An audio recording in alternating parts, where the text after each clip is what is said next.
നീ എന്റെ ചതയ നക്ഷത്രം ഒന്ന് വായിച്ചേ. ചതയോ? ചതയം. ധനനഷ്ടം, മാനഹാനി, ബന്ധുജനങ്ങളുടെ അപ്രീതി, ഉദരരോഗം, മൂലക്കുരു, രക്താർബുദം എന്നീ വ്യാധികൾക്ക് സാധ്യത.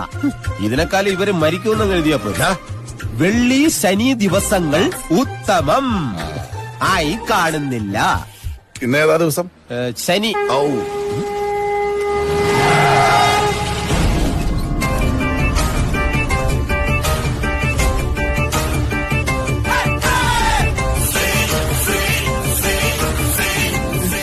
ആറ്റിങ്ങൽ രാമകൃഷ്ണന് തെറ്റില്ല മോനെ. ശനി വരുന്നത് ഈ വഴിക്ക് തന്നെ. ശനി കൊണ്ടേ പോവും. ആര് കൊള്ളും? ഞാൻ തന്നെ കൊള്ളും. സുശീല!